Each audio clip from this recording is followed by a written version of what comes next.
Title और thumbnail से आप समझ गए होंगे कि यह वीडियो द पोर्टलैंड स्पायरिंग का पार्ट 2 है। अगर आप सभी ने पार्ट 1 नहीं देखा तो उसे अवश्य देखें। वीडियो का लिंक डिस्क्रिप्शन बॉक्स और आई बटन में मौजूद है। परंतु फिर भी कुछ वाक्यों में एक हल्का सा सार द पोर्टलैंड स्पायरिंग के बारे में दे तो स्पायरिंग 5 एजेंट से बनी जो कम्युनिस्ट आइडियोलॉजी के तहत इकट्ठा हुए। एडमिरेटली अंडरग्राउंड वेपन एस्टैब्लिशमेंट जो ब्रिटेन की आउटफिट है, उसमें से इंफॉर्मेशन चोरी करने से लेकर सोवियट्स तक पहुंचाना स्पायरिंग का काम बन चुका था। 5 स्पाइज, 5 अलग अलग पर्सनैलिटीज व उनके अलग अलग तरीकों के साथ क्लासिफाइड इंफॉर्मेशन सोवियट्स तक पहुंचाना तब तक सही चल रहा था जब तक उन पर शिकंजा कसा ना गया।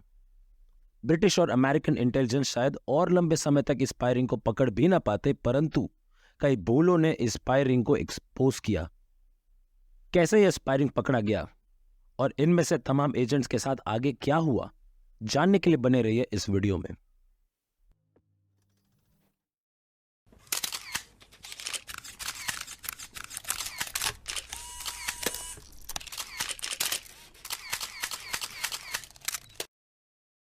साल 1960 माइकल गोलेंस्की नाम के एक पॉलिश स्पाई की मीटिंग उसके CIA हैंडलर से होती है।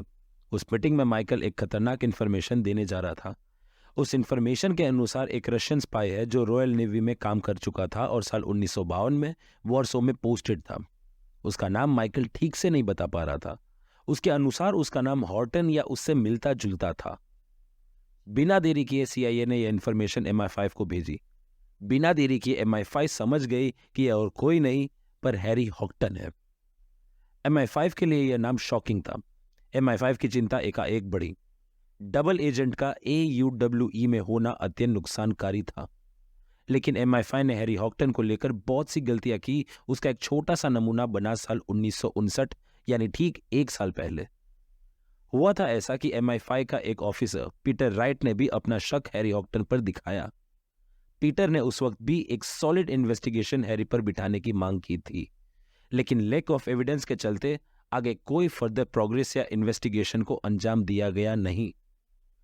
MI5 ने यह भूल तो की और आगे वो और कोई भूल करने की हालत में न रहे, तो बस अपनी गलतियों पर काम MI5 ने जल्द से जल्द शुरू कर दिया। हैरी हॉक्टन को हाई सर्विलेंस पर रखा गया। दिन रात हैरी के मूवमेंट्स की खबर वॉचर्स रखते। यहां वॉचर्स ने हैरी के साथ इथेल गी को भी वॉच करना शुरू कर दिया because of geez constant interaction and meeting with Harry. MI5 ने यह नोट किया कि हैरी और इथेल की फ्रीक्वेंट विजिट लंदन रहती। लंदन के ही एक मीटिंग के दौरान MI5 के वॉचर्स या एजेंट्स ने नोट किया कि हैरी हॉक्टन ने एक प्लास्टिक बैग एक आदमी को सौंप रहा था। उसके बदले उस आदमी ने हैरी को एक एनवेलप दिया।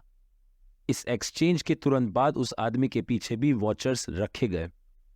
उस आदमी का पीछा करते करते यह पता चला कि जिस कार में वह घूमता है वह कार लॉन्सडेल की थी। इसके बाद उस आदमी का पीछा करते करते उसके बैंक के एक ब्रांच तक पहुंचे। उस बैंक में उस आदमी ने वह parcel bag safety deposit box में जमा किया। आगे चलकर MI5 के डायरेक्टर जनरल रॉजर हॉलिस ने उस बैंक, जिसका नाम मिडलैंड बैंक था, उसके चेयरमैन से कॉन्टैक्ट एस्टैब्लिश किया। कॉन्टैक्ट होते ही रॉजर हॉलिस ने वह सेफ्टी डिपॉजिट बॉक्स खुलवाए। उस बॉक्स में MI5 ने कई चीजें पाई, जैसे माइनॉक्स और प्रेटिका का मिनिएचर कैमरा। एक वुडन बॉल के अंदर सिगरेट लाइटर बरामद हुआ। यहां तक कुछ फोटोग्राफ्स भी बरामद हुए। इस बॉक्स में 1 टाइम पैड और मैप रेफरेंसेस भी शामिल थे। इस सेफ्टी बॉक्स में बरामद सभी चीजों को ध्यान से एग्जामिन किया गया। यह सेफ्टी बॉक्स लॉन्सडेल की थी, और यह लॉन्सडेल था कौन, यह बात MI5 को सताए जा रही थी। तो बस MI5 ने रॉयल कैनेडियन माउंटेड पुलिस के साथ इन्वेस्टिगेशन शुरू की। रॉयल कैनेडियन माउंटेड पुलिस ने MI5 को लॉन्सडेल के पासपोर्ट की कॉपी भेजी। यहां तक लॉन्सडेल के घर का पता लगाकर उसके जानकारी के बिना पर घर में घुसपैठ भी करती है। इस घर में छानबीन से पता चला कि लॉन्सडेल एक इलीगल मेंबर है फॉरेन गवर्नमेंट का। लॉन्सडेल लंदन में ऑपरेशनल कवर के तहत रह रहा था। Government communication headquarters, in short GCHQ, जो एक ब्रिटिश सिग्नल इंटेलिजेंस एजेंसी थी, उन्होंने लॉन्सडेल के रेडियो का इस्तेमाल कर हर वह मैसेज को कॉपी किया जो वह मॉस्को भेज रहा था। MI5 या डबल चौकन्ना हुई।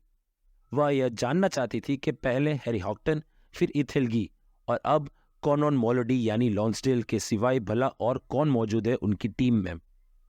इसीलिए लॉन्सडेल को तुरंत पकड़ने की जगह MI5 ने उसे भी टॉप सर्वेलेंस पर रखा। इस स्टेप का अच्छा रिजल्ट उन्हें मिला भी। नवंबर 1960 को लॉन्सडेल के थ्रू MI5 क्रोगर कपल्स तक भी पहुंचे। MI5 के पास अब 5 ट्रीटर्स थे। उन्होंने क्रोगर कपल्स को भी टॉप सर्वेलेंस पर रखा।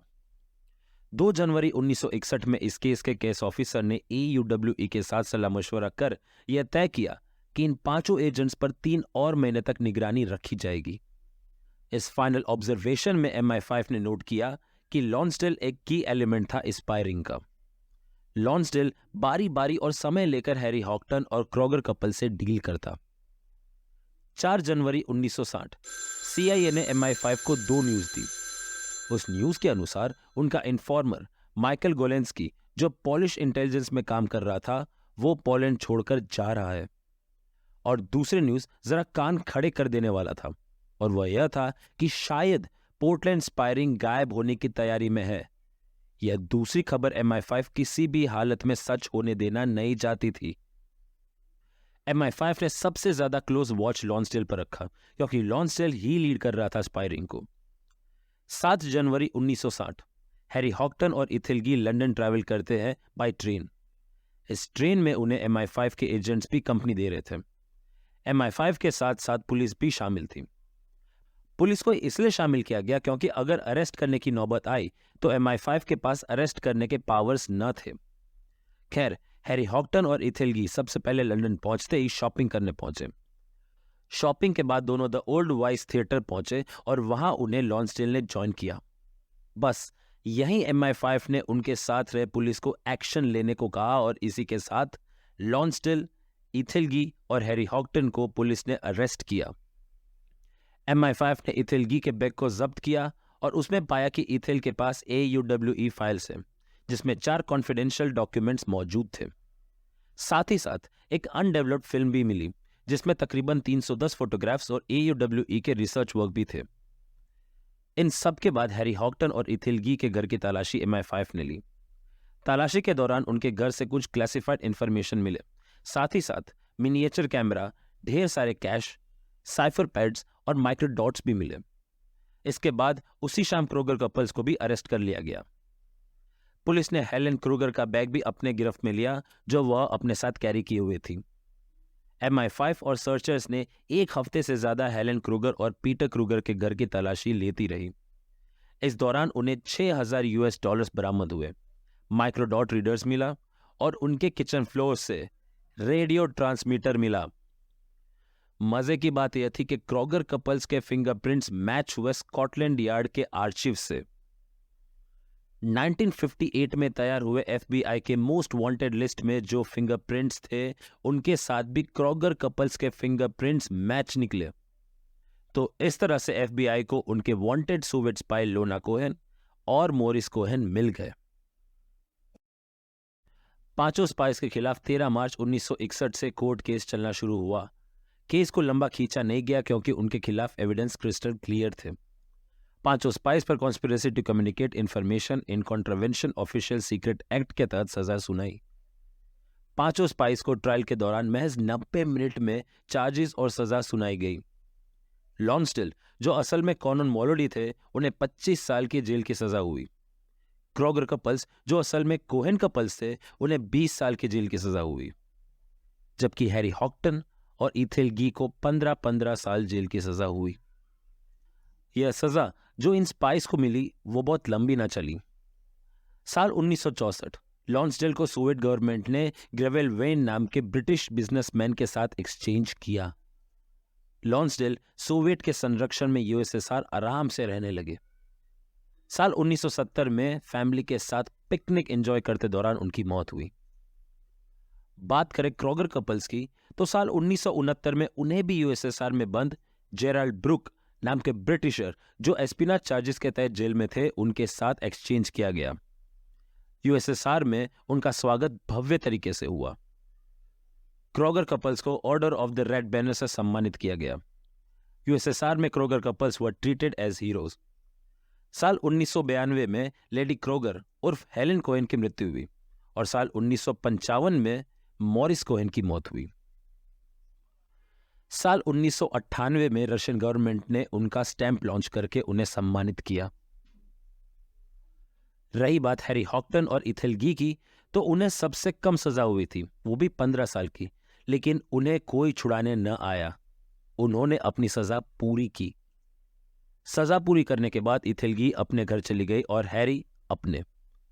दोनों एक दूसरे से मिलते और मीडिया इंटरेक्शन से दूर रहते। साल 1971 में दोनों ने शादी कर ली। साल 1972 में हैरी ने ऑपरेशन पोर्टलैंड नाम की किताब लिखी, जिसमें उन्होंने सीक्रेट इंटेलिजेंस के इनकम्पिटेंसी से लेकर उन पर इनजस्टिस ट्रायल से लेकर प्रिजन में उनके साथ हुए बुरे बर्ताव की पूरी दास्तान लिखी।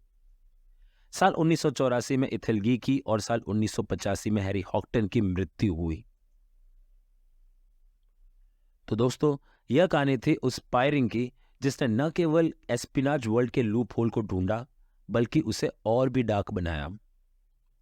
सोवियट्स द्वारा रचे स्पायरिंग्स ने यह दिखाया जरूर कि अगर एस्पिनाज गेम को सीरियसली लिया जाए तो दुश्मन देश के नागरिक या स्पाइस को यूज करके उन्हें खोखला किया जा सकता है।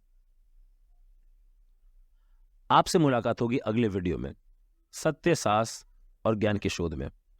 तब तक के लिए जय हिंद, वंदे मातरम।